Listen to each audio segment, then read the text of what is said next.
Saudara-saudari yang terkasih, jumpa lagi dalam Pelita Hati hari ini, Senin 1 November 2021, Hari Raya Semua Orang Kudus.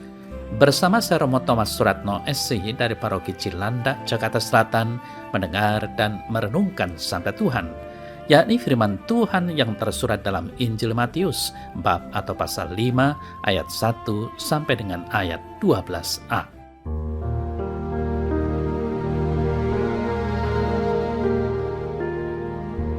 Pada suatu hari, Yesus naik ke atas bukit sebab melihat orang banyak.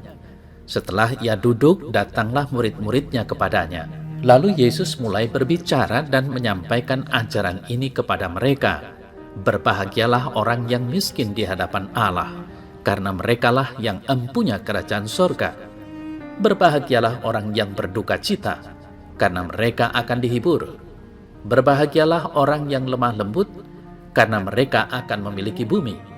Berbahagialah orang yang lapar dan haus akan kebenaran, karena mereka akan dipuaskan.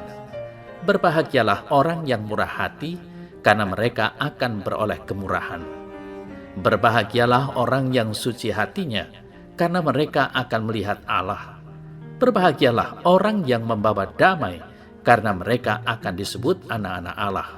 Berbahagialah orang yang dianiaya oleh sebab kebenaran, karena merekalah yang empunya kerajaan sorga. Berbahagialah kamu, jika karena aku kamu dicela dan dianiaya, dan kepadamu difitnahkan segala yang jahat. Bersukacita dan bergembiralah, karena upahmu besar di sorga. Sebab demikian juga telah dianiaya nabi-nabi yang sebelum kamu.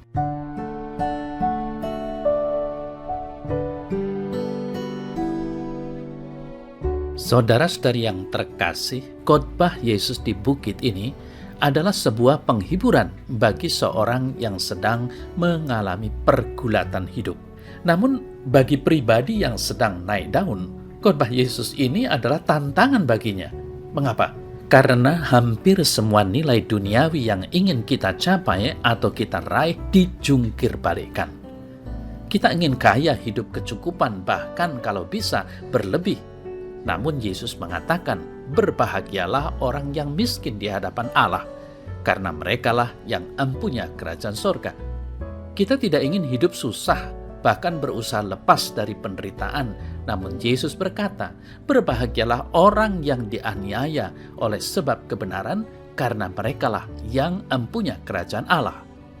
Jelaslah di sini, setiap pribadi diajak untuk bersikap bijaksana dalam memposisikan dirinya sebagai pengikut Yesus. Karena setiap pengajarannya syarat dengan hal-hal yang tak pernah kita duga sebelumnya.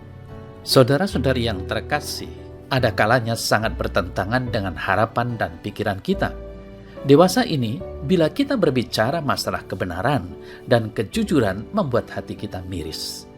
Betapa tidak, dunia ini seakan-akan sudah terbolak-balik seiring dengan maraknya situasi zaman yang makin menggila.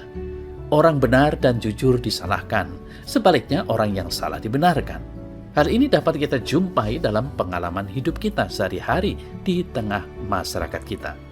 Saudara-saudari yang terkasih, sebagai pengikut Yesus, apakah kita berani bersaksi akan kebenaran di tengah masyarakat kendati senyum sinis dan sumpah serapah yang kita peroleh? Melawan arus zaman yang sudah terlanjur ternodai dengan perlakuan buruk pribadi-pribadi yang tak bertanggung jawab, yang mementingkan diri sendiri dan kelompok-kelompok, bukanlah hal yang mudah. Sahabat Resideon yang terkasih, dibutuhkan mati raga yang tidak sedikit. Tapi ingatlah akan khotbah Yesus di bukit itu, maka kita akan mengalami kekuatan yang datang daripadanya. Yesus menawarkan begitu banyak tempat bagi setiap pribadi yang berani melawan arus zaman ini. Saudara-saudari yang terkasih, inti sabda bahagia yang kita dengarkan hari ini ialah semangat kemiskinan di hadapan Allah. Artinya, menyadari dan menerima ketergantungan kita yang mutlak terhadap Allah. Sebagai orang berdosa, kita tidak punya hak apa-apa di hadapannya. Kita hanya dapat berharap pada kerahimannya saja. dalam kesadaran bahwa kerahimannya tidak terbatas, jauh lebih besar dari segala dosa-dosa kita. Semakin menyadari kerahimannya, semakin kita berusaha menjauhi segala dosa sebagai ungkapan syukur dan cinta kita. Saudara-saudari yang terkasih, dari sikap dasar ini mengalirlah sikap-sikap lain yang disebut dalam sabda bahagia tadi. Berduka untuk dosa sendiri dan dosa orang lain. Sikap lemah lembut, rindu akan kebenaran, murah hati, murni hati, pembawa damai, dan kesabaran dalam menanggung derita. Semoga kita semua sungguh menjadi orang beriman yang benar, menjadi pengikut-pengikut Yesus yang sejati, dan menjadi sesama yang penuh kasih terhadap setiap orang.